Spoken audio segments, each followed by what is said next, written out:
Olá, tudo bem? Como estão? Bom, pessoal, então, hoje nós iremos começar a ver a interação gênica.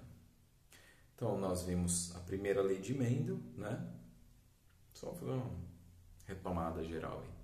Vimos lá a primeira lei de Mendel, os casos mais simples, dominância e recessividade.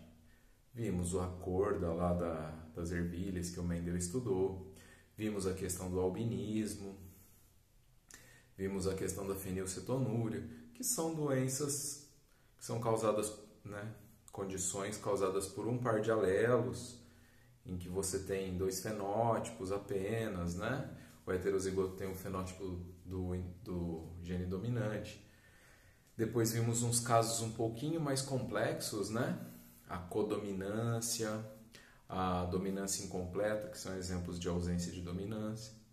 Depois vimos os alelos letais, né? Em que um dos genes em homozigose mata o embrião.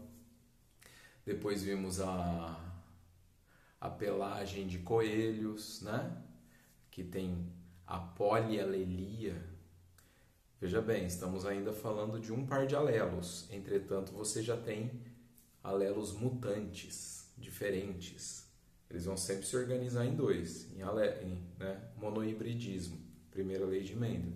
Entretanto, você já tem polialelia, diferentes variantes. Aí, tudo isso, né, para culminar lá nos tipos sanguíneos.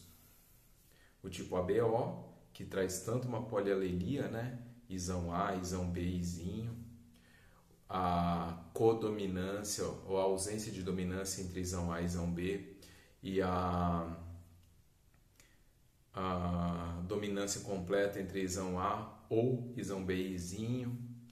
E tem o fator RH também, que você tem lá, dominância completa.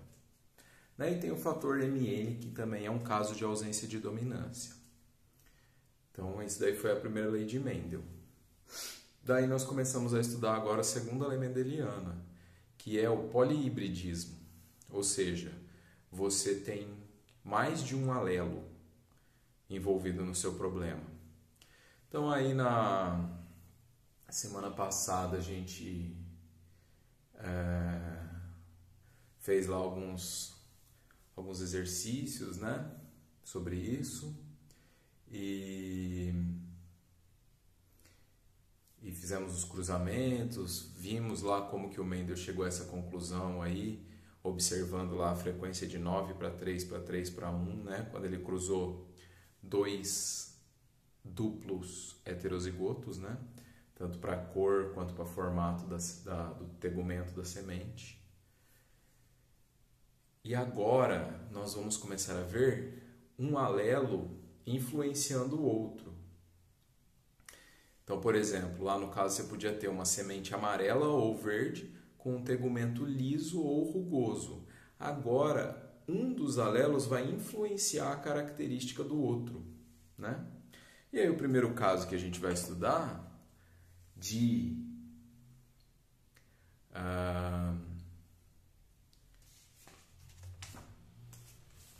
interação gênica é a epistasia. Epistasia é quando um gene depende do outro ou inibe o outro. E o primeiro caso de epistasia que a gente vai estudar é um caso que não está no livro de vocês,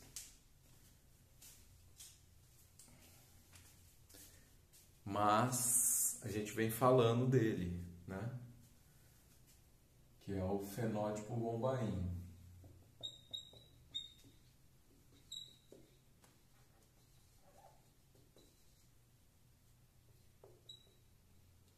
Ou falso O.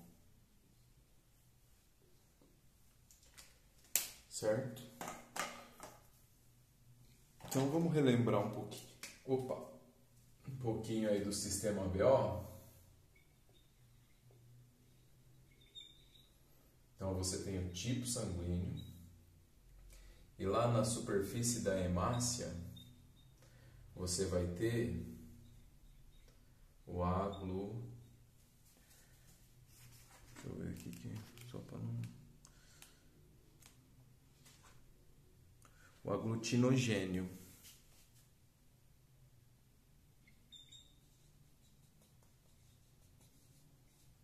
Ou seja, a gente pode considerar isso daqui um antígeno,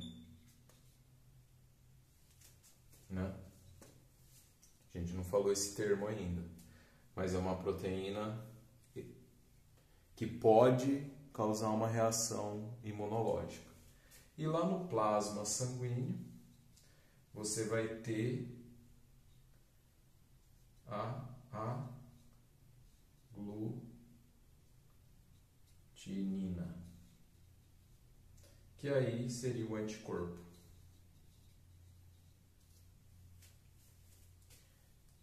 Certo? Então vamos relembrar um pouquinho aí. O sangue do tipo A, ele vai ter na superfície da hemácia dele, então vamos desenhar a hemácia aqui. Ela tem lá na superfície da hemácia uma série de proteínas A. E no seu plasma, ela tem o anti-B, certo?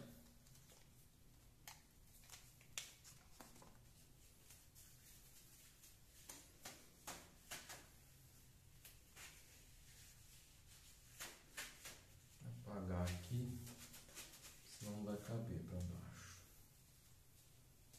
Vou colocar aqui, ó. Tipo aglutinogênio e aqui a glutinina.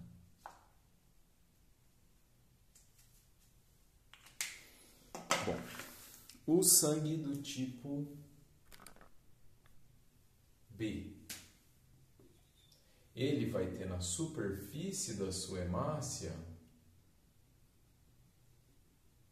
proteínas do tipo B. E no seu plasma,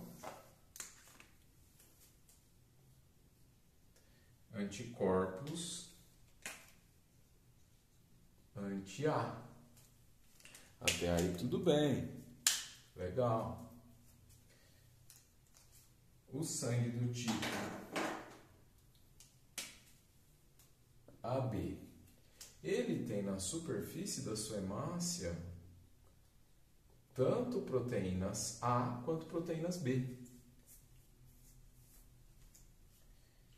E no seu plasma, ele vai ter lá nenhum anticorpo,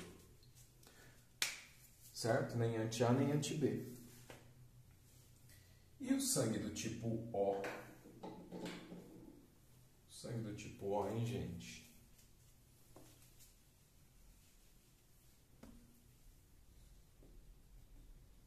A hemácia do tipo O, ela não tem nenhum aglutinogênio, ela não tem nenhuma proteína na sua superfície. Nenhuma proteína do tipo AB, óbvio. Porque proteínas da superfície ela tem. Que nem quando a gente fala do fator RH. Ah, RH negativo não tem proteína do fator RH. Não tem uma das proteínas. As outras 60 e poucas ela tem, né? Então tem uma série de proteínas na superfície da hemácia, mesmo sendo sangue do tipo O. Entretanto, essas proteínas do tipo A e B não estão presentes. Só que existe a base delas, que é a proteína H. Ah, que proteína que é essa, professor? A gente tinha falado dela. Então, essa proteína H, ela fica na base de todas as proteínas do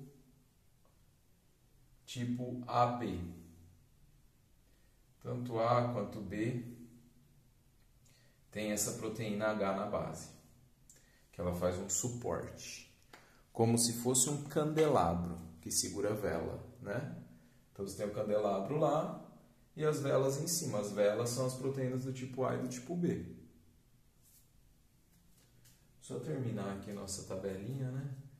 Que no plasma sanguíneo do tipo O, nós temos anti-A e anti-B, né?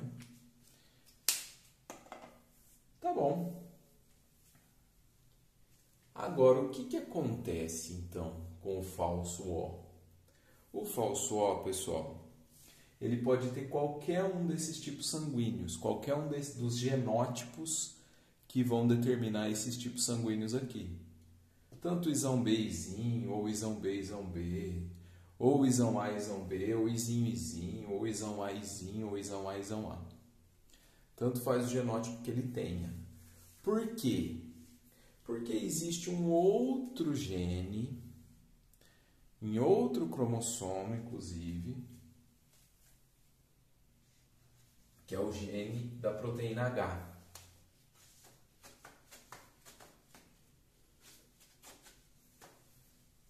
Que é essa proteína que serve de base para as proteínas A e B. Como que é esse gene aí da proteína H?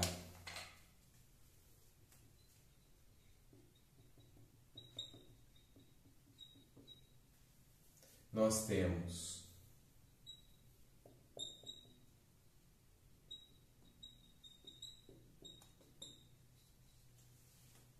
se o indivíduo é Hzão, Hzão ou Hzão, Hzinho, o fenótipo dele é normal.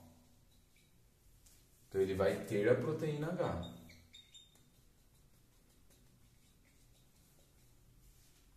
Entretanto, se o genótipo dele é Hzinho, Hzinho, o que é raro, né? É muito comum em Bombaim, por isso que chama o fenótipo Bombaim.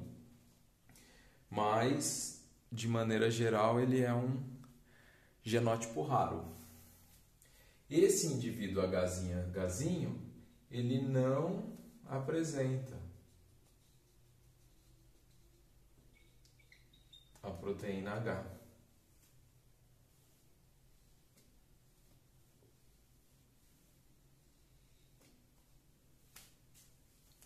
Ele não tem essa base. Então é o seguinte, se ele não tem a proteína H, não importa qual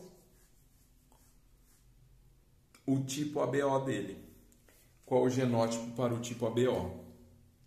Porque se ele for homozigoto recessivo para a proteína H, ele não vai apresentar essa proteína. Então, ele não vai manifestar o fenótipo, pelo menos em relação à hemácia, né, as proteínas de superfície da hemácia, ele não vai apresentar o fenótipo nem A, nem B, nem AB. Ele vai aparentemente ser O. Mas e qual que é o problema, então? Porque assim, professor, na aula passada você falou que o fenótipo Bombaim, ele só pode receber de sangue fenótipo Bombaim. Se ele é tipo um O, por que ele não pode receber de O? Bom, pessoal, porque ele não pode receber nem do O. Vamos considerar o RH aqui, tá? Não estamos falando de positivo e negativo, porque isso tem que ser levado em consideração também. Vou falar só do tipo ABO. Ele não pode receber de sangue tipo O. Ah, mas o O não é o doador universal? Sim, só que na superfície da hemácia O não tem nenhuma proteína A nem B, mas tem a proteína H. Certo? A não ser que ele seja um falso O que a gente não saiba. Mas se ele for um sangue tipo O, convencional, ele tem a proteína H. E a proteína H... Ah, mas professor, você não falou que no plasma desse indivíduo tem o anticorpo, não tem o antiproteína H? Mas toda proteína não pertencente ao seu corpo que entra na sua corrente sanguínea, ela desencadeia uma reação imunológica, né?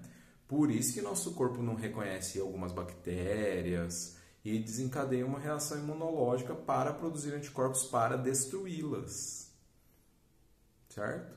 Então, isso vai levar a uma sensibilização e vai levar à produção de anticorpos e à destruição dessas hemácias, que pode ser um problema. Pode causar aglutinação, pode causar destruição, vai causar um problema para esse indivíduo, um problema de saúde. Por isso, ele não pode receber sangue do tipo O convencional, ele tem que receber do falso O. E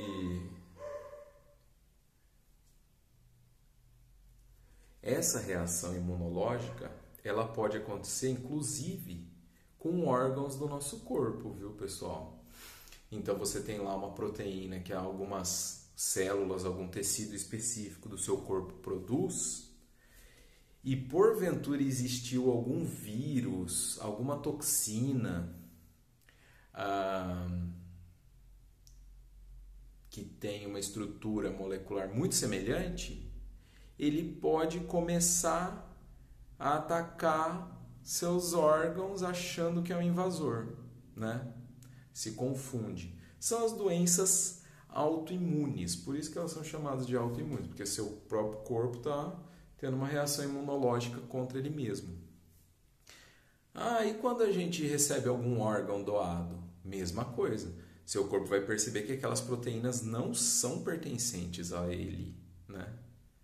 E aí ele vai desencadear uma reação imunológica, produção de anticorpos. Por isso que as pessoas que têm órgãos transplantados tomam imunossupressores. São substâncias que vão dar uma desabilitada no sistema imunológico delas, para que o próprio sistema imune delas não ataque o órgão transplantado, reconhecendo ele como não pertence ao organismo.